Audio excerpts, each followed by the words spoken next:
It won't be wrong to call this device one of the most selling iPhone, and it is still used by a lot of people I know, and they seem pretty happy with its performance. And it's shocking because this device was launched in 2019.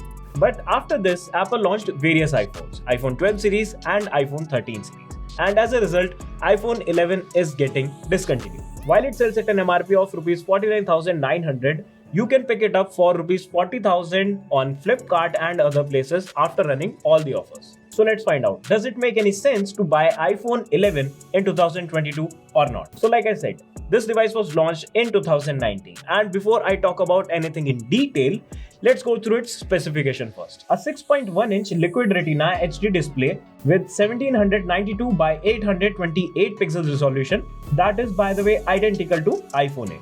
It has a 60Hz LCD display without ProMotion or even OLED display for that matter. Its 64GB variant start at Rs 49,900, but like I mentioned, you can easily find this one at lower price. Huge drawback of this device is lack of 5G. So if you're planning to use 5G in near future, then you might have to upgrade from this to newer generation iPhone because this device doesn't support 5G at all. It comes with Intel modem, which sometimes gives inferior cellular quality when compared to Snapdragon modems in iPhone 12 and above. But on the flip side, Wi-Fi on this thing sometimes work even better than 13 Pro Max. Yes, it's tried and tested. If you're worried about software support, then let me tell you, there is absolutely nothing to worry about because iPhone 6s that was launched way back in 2016 still supports iOS 15. So your iPhone 11 will be getting software support for a long time. Talking about the durability, this thing comes with IP68 rating, which means it is dust proof and water resistant. However, it does not come with ceramic shield on its display, which is why it loses some points over there. But you can always opt for some great cases and screen protectors. Another key thing that I noticed while using iPhone 11 was discoloration. Yes, I've noticed that iPhone 11 loses color over its time, especially in this product red. So that's one thing to keep in mind in case you're thinking of buying it. One of the major reasons why people prefer to buy iPhones is camera. And camera on this thing is good. In rear, it comes with dual megapixel wide camera with f1.8 aperture and 12 megapixel ultra wide camera with f2.4 aperture and 120-degree field of view. In front also, it comes with a 12 megapixel camera with f2.2 aperture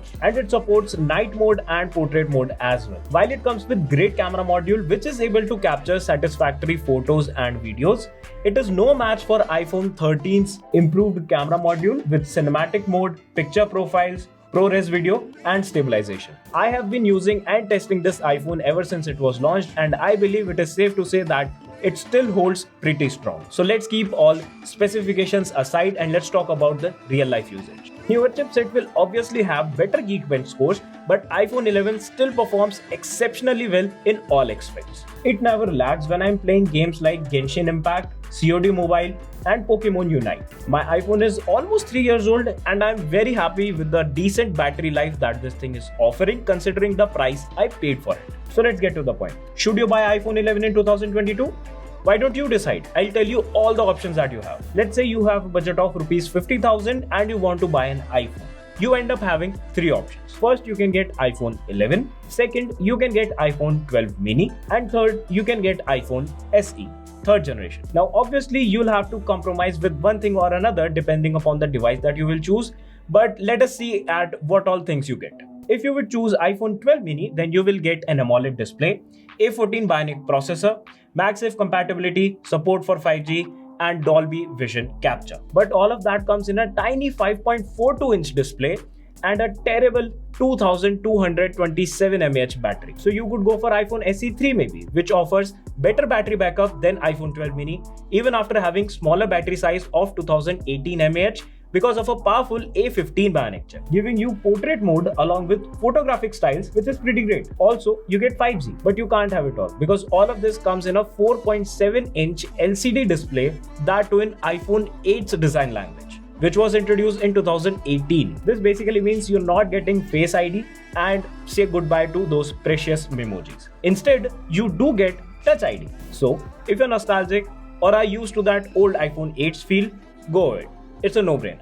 But if the old design bores you, then iPhone 11 can get you somewhere close. You get the notch with Face ID, you get dual camera setup with wide lens, an amazing battery life, and I cannot stress enough, amazing battery life, a large 6.1-inch display, but this huge display is also LCD. It does not give you 5G support, nor does it have Dolby Vision capture. Also, it has a 13 bionic chip, which is not bad by any means, it's just old. So now you know what you get and what you'll have to let go. And since only you know which specification suits you the best, do let me know in the comments down below which iPhone you're getting.